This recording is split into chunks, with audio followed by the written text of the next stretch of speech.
नमस्ते। कभी सोचा है कि कुछ बिजनेसेस हमेशा सही कदम कैसे उठाते हैं? ये कोई जादू नहीं है। आज हम उस सीक्रेट टूल के बारे में बात करेंगे जो अंधेरे में तीर चलाने को एक सोची समझी स्ट्रैटेजी में बदल देता है।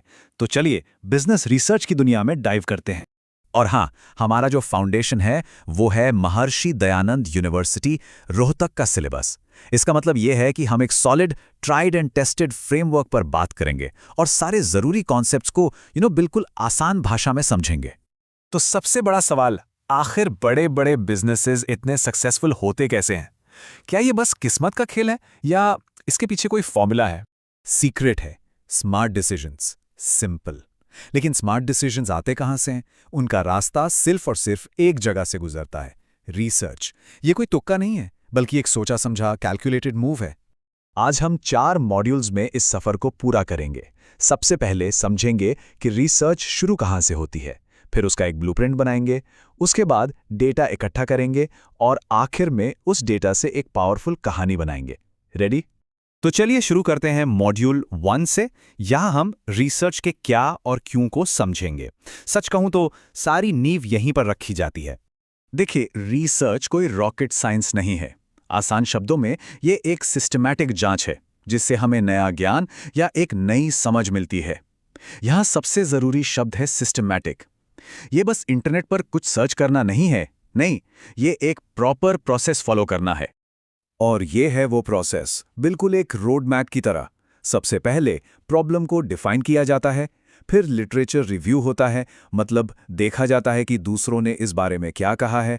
उसके बाद एक प्लान या डिज़ाइन बनता है, डेटा इकट्ठा होता है, उसे एनालाइज किया जाता है और आखिर में रिजल्ट्स को एक रिपोर्ट में पेश किया जाता है। हर सक्सेसफुल रिसर्च प्रोजेक्ट इन्हीं कदमों पर चलता है।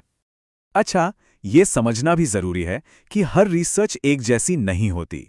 एक होती है बेसिक रिसर्च, जिसका मकसद सिर्फ ज्ञान बढ़ाना है, जैसे डीएनए की खोज, और दूसरी है अप्लाइड रिसर्च, जिसका मकसद day to day practical problem solve करना है, जैसे कोविड-19 की वैक्सीन बनाना। एक नींव रखती है तो दूसरी उस पर इमारत बनाती है। चलिए अब मॉड्यूल 2 पर चलते हैं। यहां बात होगी परफेक्ट प्लान की।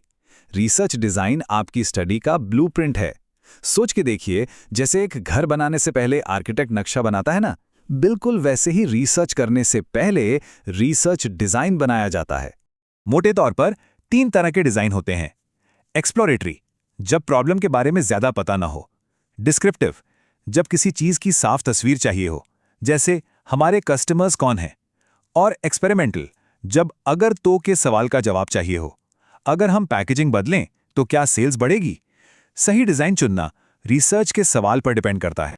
एक्सप्लोरेटरी रिसर्च को समझिए जैसे घर बनाने से पहले जमीन का सर्वे करना।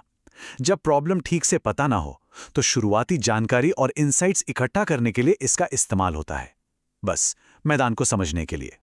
ओके, ब्लूप्रिंट तैयार है। अब वक्त है काम शुरू करने का। मॉड्यूल 3 में हम डेटा कलेक्शन की बात करेंगे। ये वो स्टेज है जहां हम अपने घर के लिए फाउंडेशन डालते हैं और सारा मटेरियल इकट्ठा करते हैं। डेटा 2 तरह का होता है। एक है प्राइमरी डेटा, जिसे रिसर्च करने वाला खुद पहली बार कलेक्ट करता है, सर्वेज या इंटरव्यूज से। और दूसरा है सेकेंडरी डेटा, जो पहले से ही कहीं मौजूद है। सेकेंडरी डेटा वक्त और पैसा तो बचाता है, लेकिन हो सकता है वो हमारी जरूरत के लिए एकदम परफेक्ट फिट ना हो। अब सोचिए, पूरे शहर के हर एक इंसान से तो बात नहीं की जा सकती, है ना? इसलिए हम सैंपलिंग करते हैं। पूरी पॉपुलेशन में से एक छोटा सा हिस्सा चुना जाता है जो पूरे ग्रुप को रिप्रेजेंट करे। बिल्कुल वैसे जैसे डॉक्टर पूरे खून की जांच के लिए सिर्फ एक छोटा सा सैंपल लेता है। ये प्रैक्टिकल भी है और कॉस्ट इफेक्टिव भी। सर्वे में सबसे बड़ा हथियार होता है क्वेश्चनर, और एक अच्छा क्वेश्चनर बनाने का भी एक प्रोसेस है। पहले अपना मकसद साफ करो, फिर सवालों का फॉर्मेट तय करो। ऐसे सवाल लिखो जो साफ हों और किसी तरफ झुके ना हों, उन्हें एक लॉजिकल फ्लो में रखो। और सबसे जरूरी, लोगों को भेजने से पहले उसकी टेस्टिंग जरूर कर लो। ये आखिरी स्टेप बहुत इंपॉर्टेंट है। और अब हम आखिरी मॉड्यूल पर हैं।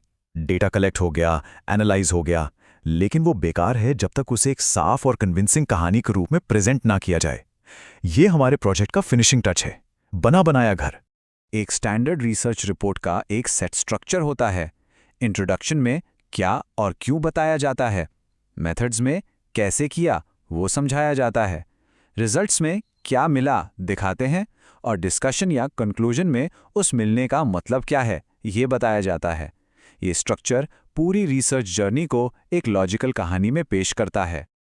और ये पॉइंट बहुत बहुत ज़रूरी है, सिर्फ नंबर्स नहीं, ऐसे विजुअल्स से अपनी स्टोरी को पावरफुल बनाओ।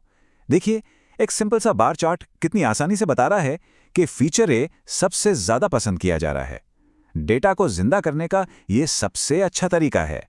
तो आखिर में सबसे जरूरी बात, एक अच्छी रिपोर्ट सिर्फ जानकारी नहीं देती, वो एक्शन लेने में मदद करती है।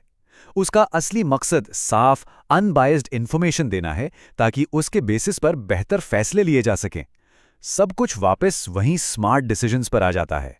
तो अगला बड़ा बिजनेस आइडिया या सॉल्यूशन रिसर्च से ही शुरू होगा।